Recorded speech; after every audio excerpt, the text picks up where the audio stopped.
Maybe it's because the rest of the setting was just so dull, so dreary. Or maybe it's just that Mike Matheson did something really, really neat.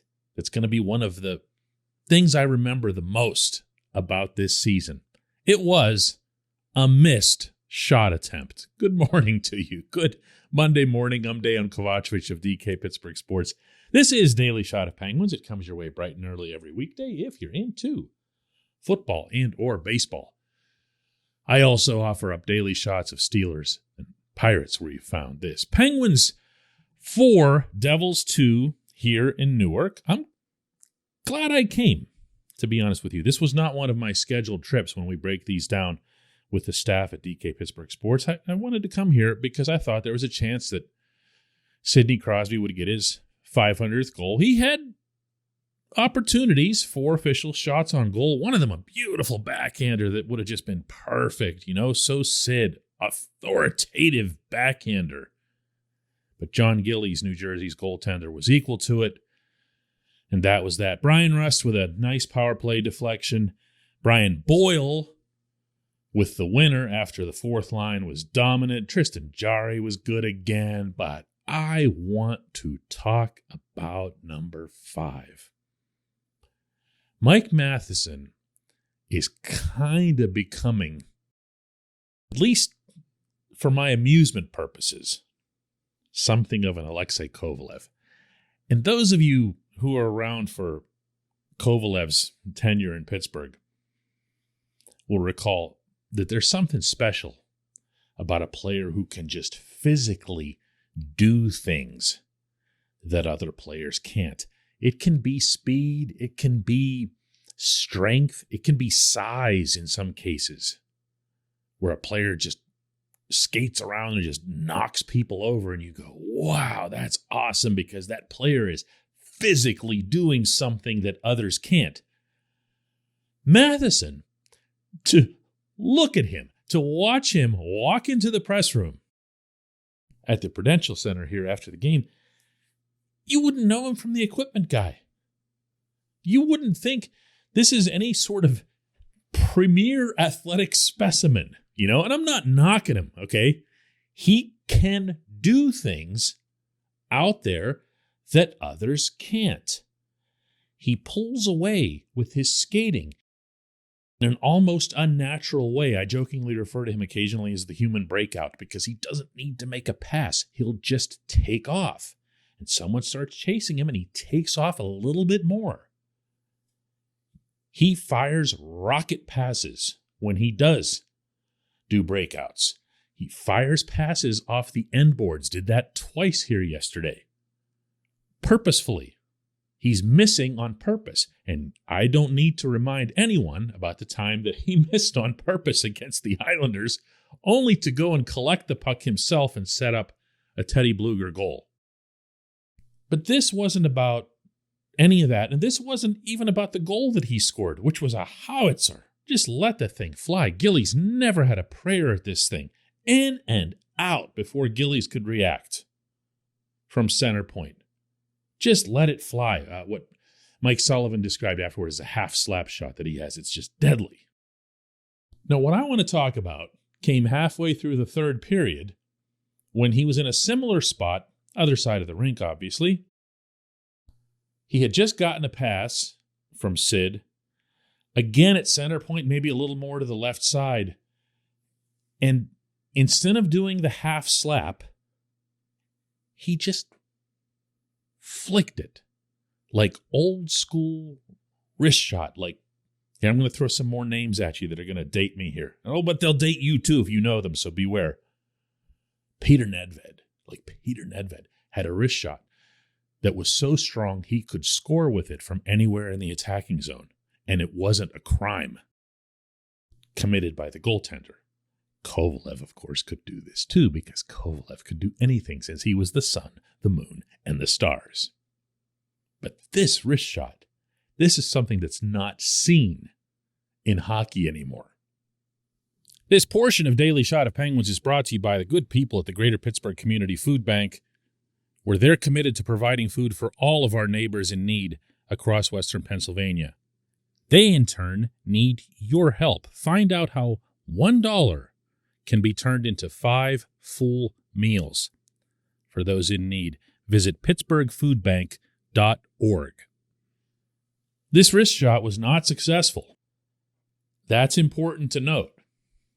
Matheson told me after the game that he saw a little bit of corner over Gillies' blocker side. But he knew that going from that distance, he'd have to really lay into it. And he knew he'd have to be precise. And that's the beauty of the wrist shot. Anyone who's ever played hockey at any level will attest that it's a more accurate shot than any other kind of shot you can take. So he wanted the best of both worlds. He wanted to really, really, really, really, really run up the velocity, but also have it be accurate. And he missed. Went high.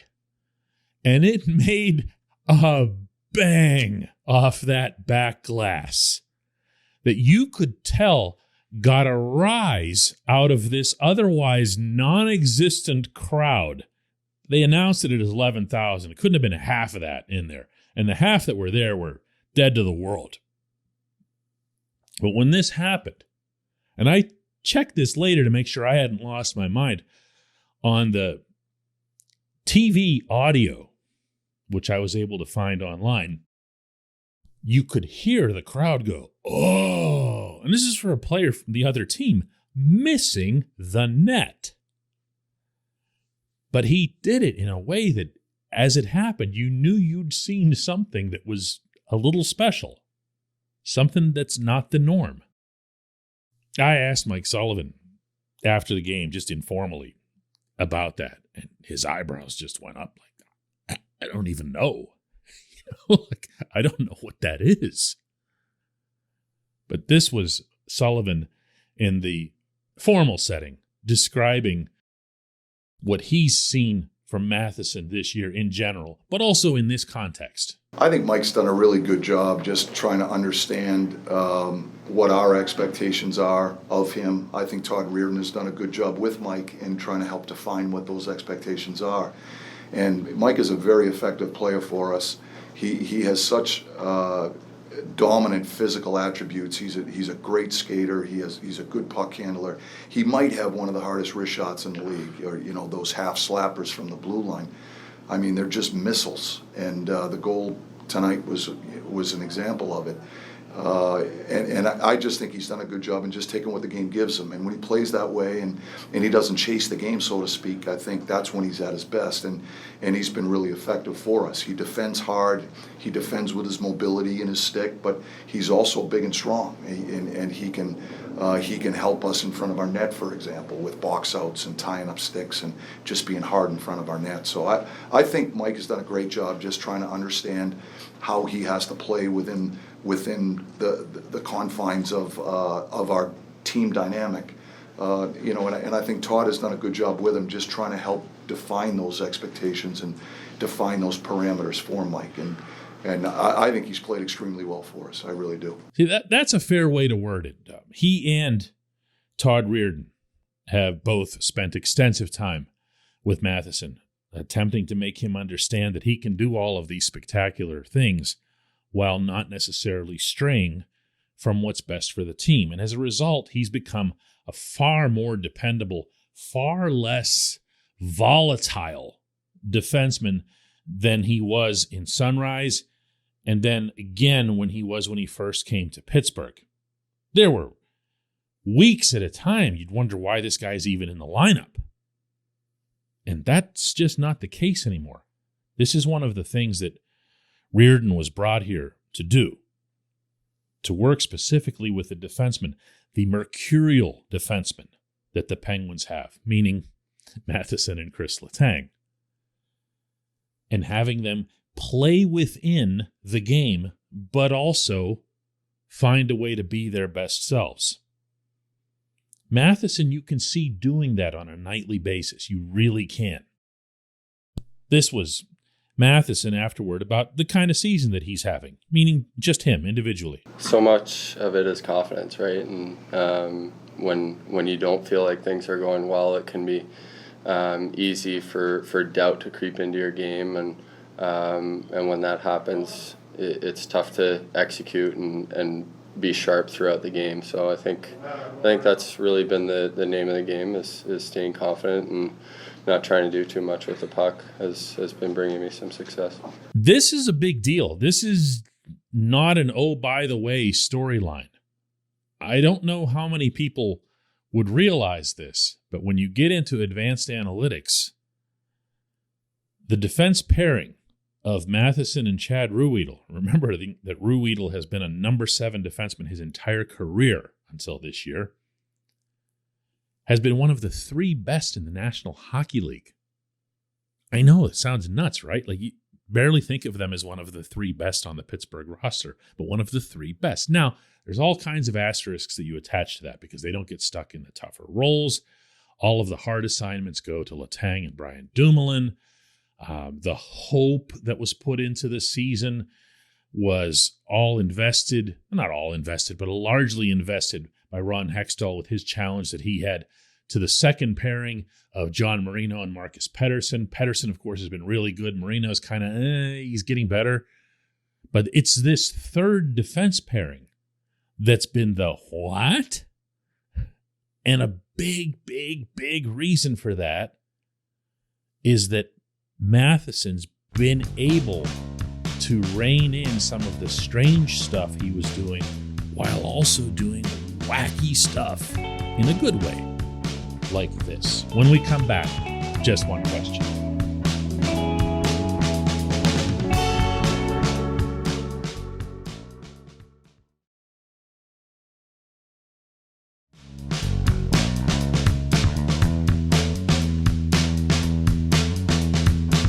Welcome back. It's time for Just One Question that's brought to you always on this program by Fubo TV. The monthly cost of cable is over $200. Fubo TV is $65 a month to watch all the same channels, including AT&T Sportsnet Pittsburgh. And right now, Fubo TV is offering our listeners of this show a 7-day free trial and 15% off your first month. Just go to FuboTV.com/DK. FuboTV.com/DK. And today's J1Q comes from Bruce Reel, who asks simply, what 4-game losing streak? Well, that's fair. I'm not going to talk out of both sides of my mouth with this stuff. Whenever I flew up to Boston at the outset of the trip, I had shared with you a feeling that more than anything, what this team needed to do is to get back to playing 200-foot hockey. All the stuff that we saw throughout the first 2 months of the season that we keep talking about again and again, the Florida trip, the Toronto game, and so forth. The games where you could get a sense that this was a Stanley Cup contending team.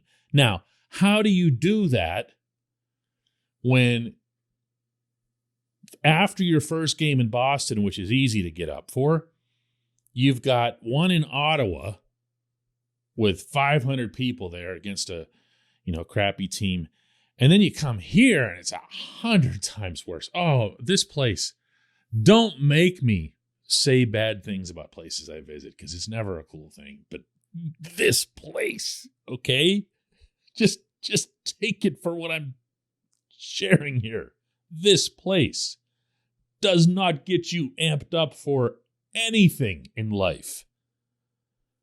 But they came here just as they went to Ottawa and took care of business with 2 really complete performances against, I should add, teams that had annoyed them in the past this season.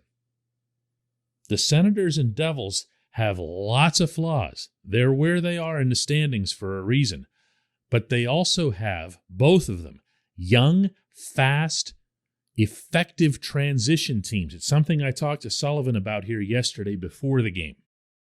So I'd felt all along, even in Boston, because I'd brought it up there too, that Ottawa and New Jersey were going to provide tests of their own kind for what was going wrong with this team. Not in the 4-game losing streak, but really over the past 6 weeks or so, where the Penguins were still winning and they were still getting the results, but they weren't doing it right. They weren't doing it in a way that you would look at them and say, oh yeah, this will definitely work in the playoffs. So that's the part that they've gotten right, Bruce. That's the thing. It's not the results. It's not the losing streak. It's not the winning streak. It's about how they're doing it and how they can carry it into game one of the playoffs as the default. Think of it that way. Lots of teams, when they go into the playoffs, make a conscious decision. We're going to become this kind of team now because it's playoff time. Well, think about how much easier that is if you enter playoffs and you've been doing that all along. It's like breathing. That's what you wanted to see from the Penguins on this trip. Way more so than 6 out of 6 points or being in first place, which I didn't even mention over this episode yet, that they overtook the Hurricanes for first place.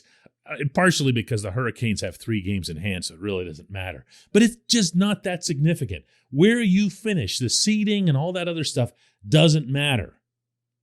There's a whole lot of hockey, if you get right down to it the rest of the way, that from a standings standpoint doesn't matter. The Penguins are going to make the playoffs. There's a chasm between the teams that are in now in the East and the ones that have fallen out. What you can achieve between now and game one is setting yourself up for the best possible default with the group that you've got. This trip was a significant restart in that sense. I appreciate the question, Bruce. I appreciate everybody listening to Daily Shot of Penguins. We will do another one tomorrow in advance of the Flyers game.